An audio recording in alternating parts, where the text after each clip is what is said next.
This game sucks. Castlevania 1 and 3 are great classic Nintendo games, but for Castlevania 2, Simon's Quest, the game designers obviously were not thinking straight. At first, it seems like a pretty decent game, a little different from the first in the series, but that's okay. Zelda 2 was different from the first, Mario 2 was different, but they were all good.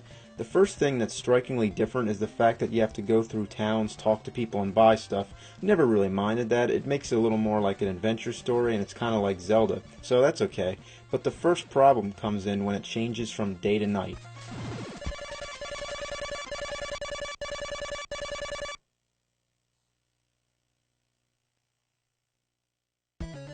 Why does this need to happen so often? Like every 5 minutes? Why does it take so long? Nobody feels like sitting through this every time. How would you like it if you were playing a game and then every 5 minutes I came over and paused it, then counted 10 tedious seconds and then let you continue to play the game?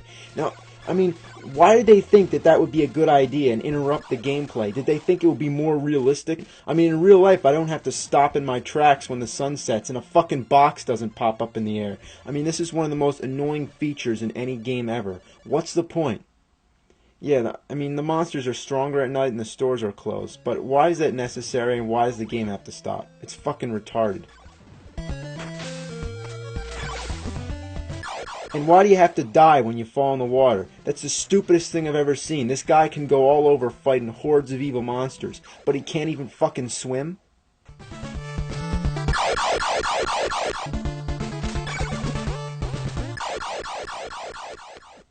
Sometimes I don't feel like going down the stairs just to get down to ground level. There's no reason I should have to do that when I can just take a shortcut and jump down.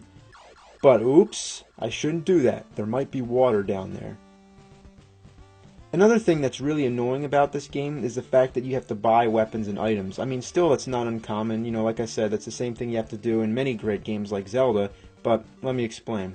Here you have to collect hearts, which count as money. That's kind of odd, because usually hearts count as life or energy, so that's kind of strange, but, that's not the point. The point is that the items you need to buy are too fucking expensive, and the hearts don't add up enough. It takes too long to get enough of them to buy something, and it gets boring wandering around killing the same monsters over and over again just so you can buy a flame whip or something. Speaking of flame whip, that's pretty weird itself, isn't it? They were really being creative with that one, the flame whip. Anyway, about the hearts. It takes too long to buy stuff, and to add on to the problem, when you die, you lose all your hearts and you have to start all over again. Doing this doesn't add to any of the game's difficulty or challenge, it just makes us have to do more of the same monotonous stuff over again, and it's not fun, it's boring. Oh look, I finally got enough hearts to go and buy a plant that I need to cross the swamp. Now let me get to the store. Oh shit, it's fucking nighttime. Now the stores are all closed and I have to wait for it to turn day again. Oh well, I might as well kill some zombies in the meantime and stock up on some more hearts. Oh shit, now I gotta start all over again. One of the worst things in the game are the pitfalls, which are areas where there's like stones or blocks that look like you could walk on them, but instead you just fall through. It's impossible to tell where these spots are the first time walking through, so you just have to keep throwing holy water all over to see where they are. It's retarded. Why should I have to do that? Again, it doesn't add up to any of the fun, challenge of the game. It's just unfair and it's annoying. In the dungeons, there's no bosses at the end, which is a big disappointment. Every Nintendo gamester knows that at the end of a level or a dungeon, labyrinth or whatever, there's always supposed to be a big guy who you fight. But here, they just got lazy and only put a few bosses in the game and left some of the dungeons just empty, like this one. So most of the dungeons you go through, the mansions to be exact, there's nothing at the end except for a crystal orb that you can't touch. In the rest of the Castlevania games, the tradition goes like this. You fight a boss, you defeat him, then an orb comes down, and you touch it. There you go, on to the next level. But in Castlevania 2, how would you ever figure out that you're supposed to throw an oak stake at that orb? When you first get the oak stake, you assume it's a weapon, and you throw it only to find that it does absolutely nothing, and that you waste it by throwing it, so you have to get it all over again. There are parts in the game that are definitely not self-explanatory and are too hard to figure out. Take this dead end, for example. Would you guess that you're supposed to pass through this wall? How? You have to kneel down by it for like 10 seconds. Now still, that's not enough to make it so cryptic and hidden that we can't figure it out. Oh, please give us more for our buck and make it harder so we can wander around the whole game and exhaust every possibility before we find out. Okay, guess what? You need to have a red crystal selected and be kneeling down and wait a little while before this magic tornado comes and takes you to the next part of the game.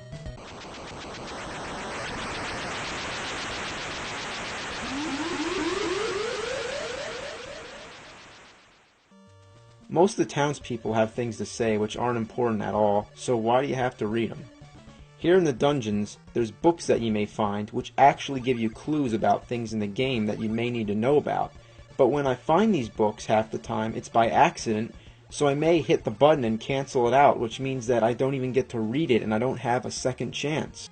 Why can't I do that when it changes from day to night? That would actually be helpful. So what the game designers figured is this. It isn't absolutely necessary for me to read about how to find Dracula's castle or what I'm supposed to do with an oak stake, but what I do need to read, again and again constantly, is the morning sun has vanquished the horrible night. How about vanquish this horrible game? The only sure way to get through this awful game is to enter a code, but even that is way more tedious than it should be. While most of the Castlevania games have symbols you enter for a code, this one just has a whole bunch of numbers. I mean, like, one of those little parts would be enough for a password, but why 4? Like, why so many? In general, I hate games that have passwords like this because sometimes they have uppercase and lowercase letters. Like, the L's, you know, look like I's, the zeros look like O's, the 8's look like 5's. So, you know, why does there have to be so many digits? You know, like, why can't it just be numbers or something? Like, you know, just numbers and not letters.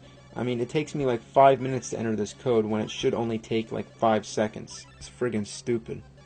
Okay, so say we enter the code and we go to Dracula's castle. You'll be pretty disappointed how anticlimactic this game is. It isn't even worth putting in a code, let alone playing the whole game all the way through, which if you did, I feel bad for you. I mean, first of all, there's no enemies in Dracula's castle. You just walk all the way through, and the only obstacles are just like going up and down steps, which won't hurt you, and they aren't challenging either. They're just tedious. I mean, what the hell is the point of going through the castle if there's nobody to fight? Did the game designers just like run out of time or something? So then you get up to Dracula, and guess what? He doesn't look anything like Dracula. Instead, he looks like a Grim Reaper, and he throws sickles. I mean, did the people who made this game even know what Dracula is? He's a fucking vampire. Alright, on top of everything, Dracula's way too easy. Check this out. This is a trick that I discovered myself, and so could you without the help of any strategy guide. When Dracula first appears, he stands there for a while.